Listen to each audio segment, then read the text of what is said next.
Hello, welcome to the second video on cash flow statements. And again, this isn't going to be too long a video, but what we're going to do is just look at some really basic ideas around calculating cash flow using the direct method, and then using the same data we're going to do a small example with the indirect method. So as you can see on your screen, we have a very, very short income statement. We have revenues, expenses, before tax income, taxes, and net income. So let's look at a couple of items from the direct method. And here we're going to go look at our balance sheet. And again, there's not much on our balance sheet. This is really just a sort of a starter problem, and there's not much here. Okay, so you may want to, at some point in the video, come back to these. You can always kind of rewind, scroll back, and have a look at this data if you need to. So let's look at accounts receivable as an example. And even though we say the direct method is very different from the indirect method, sometimes the calculations are not that different. And here what we can say is that our accounts receivable went up by $36,000. Now you're probably thinking, oh, did it? Let's have a look. We'll just go back here. Accounts receivable. Notice this is year 3. This is year 4. So it went up $36,000. Okay. So what that means is that we didn't collect as much money as our sales would indicate. Okay, so when we have an increase in accounts receivable from the beginning of the year to the end of the year, it does represent sales, and it does not represent money, because those people owe us the money at the end of the year. Okay. Now, accounts payable also went up by $5,000. So interestingly, though, we received goods, but we did not pay for them.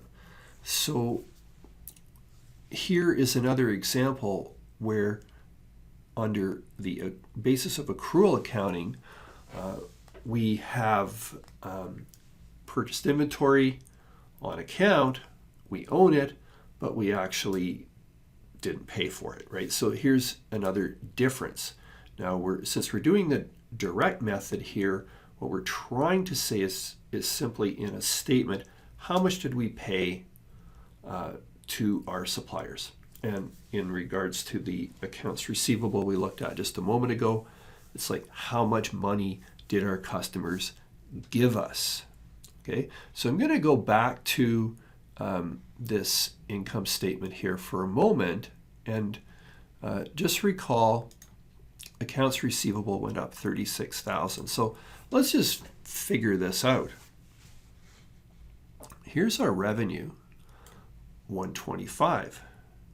Now, what we know is that of this $125, there's an increase of $36,000 in accounts receivable. Now I'm going to pop in an extra slide, and I'm going to show you how this works. So let's just keep in mind revenue of 125 and ARs 30 and 66, 30 at the beginning. So here's one way that you can look at this. If we take our beginning AR, 30,000, well, this is from January 1. We collected this money, didn't we? I mean, obviously we collected it because it was from January, and this would be net of allowance for doubtful accounts as well. So that is an inflow of cash. Now, we had our sales, or revenues, I'll just call it sales, 125,000. Now this happened throughout the year. So the question you have to ask yourself is, did I collect 125,000? And of course the answer is no, because our accounts receivable at the end of the year is 66. So AR, ending AR, 66,000. Okay, so what this means then is that of all these sales we earned in the year, there's 66,000 that are still not collected in cash. Okay, and if we take our 125 minus the 66 that's outstanding at the end of the year, whoops, I did that wrong, excuse me. Make that 59,000. We can see that we only collected 59,000 cash from the year's sales. We collected 30,000 from last year's sales. We collected 59,000 from this year's sales. So, you know, if I add that 30,000, I get $89,000, right? Okay, so let's have a look at this $89,000. This is the direct method. It's saying how much money did my customers give me during the year? Well, they gave me the beginning balance of accounts receivable and then sales minus the ending balance of accounts receivable. So I'm saying, okay, they gave me 89,000. Now that's the direct method, but I want you to have a close look at this.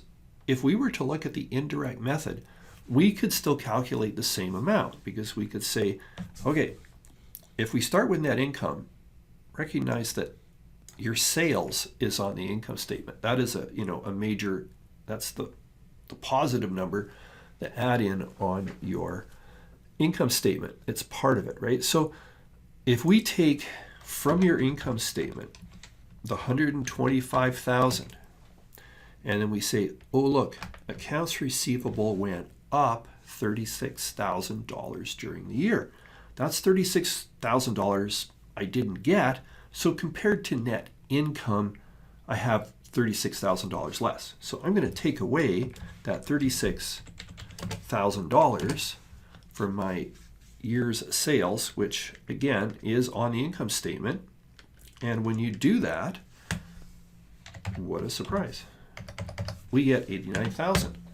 So we can calculate the money that we received from our customers sort of technically this way. This is the real technical way, because this is really what happened. You received your beginning and you did not receive your ending. However, if I just subtract that increase in AR, we come to the same number. And this is how much our customers gave us. Now, when we're doing the indirect method, we don't have 89. We never show 89. All we do is we take a number from our income statement, essentially is here, and then we're going to say, oh, accounts receivable went up, take away 36. Now, the other thing I just want to briefly mention is when we do the actual statement, we don't use minus signs. We put everything in parentheses. So this is in the indirect method. Now, similarly for accounts payable, we know that our accounts payable went up. So if we were to take cost of goods sold for the income from the income statement, saying, hey, that's what we would have paid our suppliers, now, except for the fact that we bought merchandise on account and didn't give them the money. So there's a $5,000 increase there. So let's look at this. Here's cost of goods sold from the income statement. Here's the $5,000 we didn't pay. And that's because our AP went up. So we actually paid our suppliers $80,000. Okay. Now, let's do this the long way. And I know maybe this isn't super interesting, but I think if we look at it the long way, we can just kind of get maybe a better appreciation for what's going on. So it looks like they're calling this cost of goods sold, 85,000. This will work. We can call that 85. Okay. So we start with 85,000. If we paid cash for everything and received, then we would have just paid 85,000 all year long. However, let's look at the balance sheet. Our accounts payable went from 30 to 35. So it went up 5. So let's look at what we paid, okay? And we can do this calculation really nicely. I'm going to get rid of this. Beginning AP, 30,000. Now, this is paid, right? So I'm going to put brackets on here just so that we know this is a cash outflow, of course, right? So you owed this money on January 1. You certainly paid it. I mean, you're still in business. They didn't sue you. So this has been paid. Then we take our cost, which is 85,000, and we say, well, this is the cost we incurred all year long. How much of it have we not paid? Well, your ending AP is unpaid, right? So of this whole $85,000 of purchases, there's 35,000 you still have not paid. Okay. So we don't need a calculator for this one. You paid 50, right? This is, no, don't worry about the brackets, but I'm just putting it there to note. You paid 50. So we paid 50 and we paid 30. So we paid altogether 80, right? So you can see that we paid 80,000. Okay. And again, this is kind of a technical look at how this happened. We paid what we owed at the beginning of the year. We racked up bills all year long, and at the end of the year, we had 35,000 in unpaid bills, which means we really only paid 50 from the current year, plus the 30 from the beginning, which was last year's bills. So we paid 80. Now, just like accounts receivable, I can take the cost, 85, and since our accounts payable, which again is a working capital item, went up, we can simply say that I'm going to deduct the increase in accounts payable, and I'm left with, we paid our suppliers $80,000. And that's the direct method. Just notice that you can get this number really quickly. If you understand what's going on, you can just say, oh, 85 less my increase in AP. Or we can look at this the long technical way, get the same. Now, on your indirect method though, when we do the indirect method, this 85,000 is on the income statement. You know, whatever our net income here, let me just look. I forgot, 34,000, right? Our net income was 34,000. And that's all our revenues minus cost of goods sold. So this is already inside net income. If I want to use the indirect method, all I'm going to do is I'm going to say, gee, my accounts payable went up 5,000, and that is $5,000 less cash that we spent. So this is the indirect method. I start with net income, which in this example was that $34,000. And from that net income, I'm going to say, oh,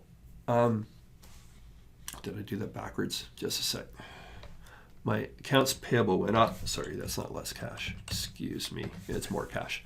So our accounts payable increased, that represents money we did not pay. So compared to net income, we have more money because we just didn't pay a bill. Okay, so that's a $5,000 increase. Okay, and now last of all, just before we wind up this first short example, let's just consider income tax. So let's look at our income statement.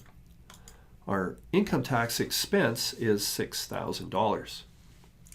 Now the question is, did we pay $6,000? Now the answer to that question is on the balance sheet. If there is an income tax payable amount and it changed, then we did not pay $6,000. If there is no income tax payable on the balance sheet, it just means we started the year with no payable, we finished the year with no payable, and then therefore we paid $6,000. So we look at the balance sheet and we see that there is no income tax payable, so therefore the cash paid is exactly the same as the expense amount. Okay, so in our next video, we're going to have a closer look at a couple of slightly tricky items, and then we'll see if we can just do sort of a comprehensive example.